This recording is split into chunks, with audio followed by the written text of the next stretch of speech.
Ich hatte einen Traum. Oh mein Gott. Do you walk in the shadow of men who sold their lives to a dream? Wir haben eine Goldmine. Eine Goldmine? I really couldn't take my eyes off you during the movie because you looked just so different. What did you have to go through to look like that? I just started living like Kenny Wells, and then looked up in the mirror one day and I'd put on a bunch of weight.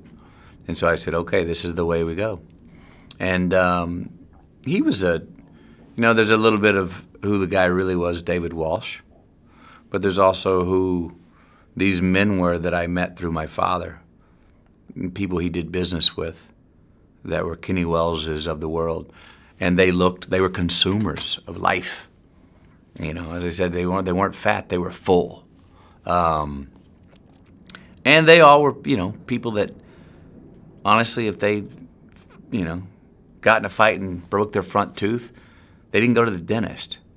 They pulled that super glue and glued it back on and thought nothing of it. They weren't people that looked in the mirror.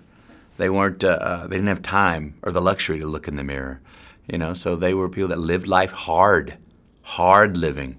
And that's what Kenny is. So what of your appearance was actually changed? You had the tooth, you had like the... Oh, there were, Kenny Wells wouldn't have these teeth. And then there was balding, and then I put on a lot of weight, put on 47 pounds, which was fun.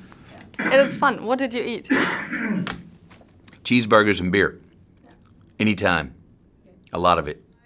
1988 hatte ich mein Haus verloren. Ich hatte alles verloren. Die meisten wären daran zugrunde gegangen, aber ich nicht. One of the motivations for Kenny in the movie is actually to prove somebody wrong. And I was wondering, what situation in your own private life was there where you actually were really proud to prove somebody wrong? There's been times where I've felt criticism and I've believed it. And then I've proven something to myself. I mean, those are definitely things that were very important for me. But it's much more. It much more has to do with kind of like me proving to myself that I can do something. Every single day, like right now, this moment, I think the fact that I'm sitting here talking to you, I'm probably proving every person who knew me as a child wrong. Man most likely to go to jail, not most likely to go make movies. And so I think all of this is a repudiation of a lot of misguided potential. But, that idea of proving them wrong is really about proving yourself maybe right. Wir haben eine Goldmine! Ja!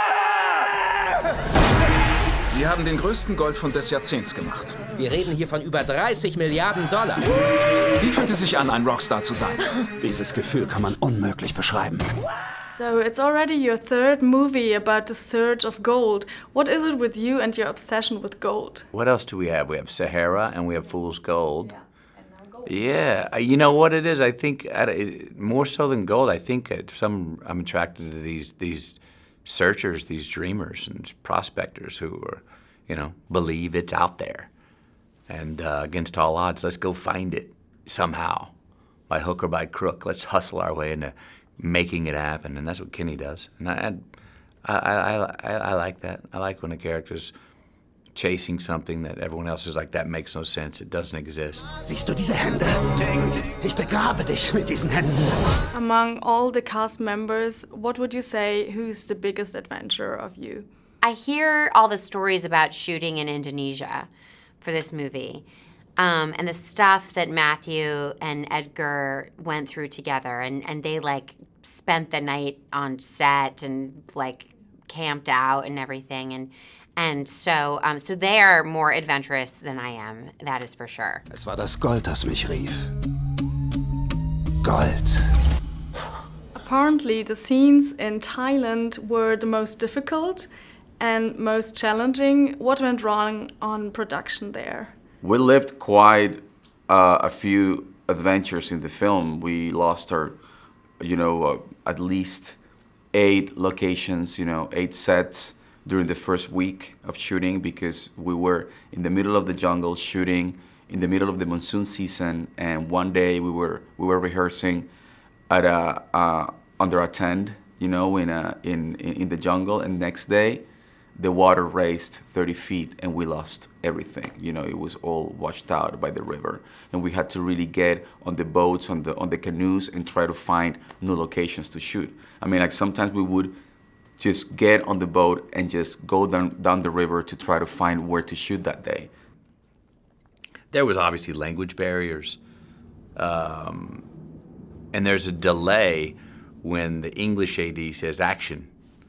It has to travel through different people in Thai to get to action. So there's always like a 4 or 5 second delay, which we got a hold of and got control of finally, right before we left. And then other than that, we just learned very quickly we have to use these accidents. We have to use the fact that we just got flooded. We had to be very, very dexterous and very adaptable quickly, and couldn't be precious in Indonesia or Thailand to shoot there, because it was impossible to be precious. Ich fasse einen Tiger an.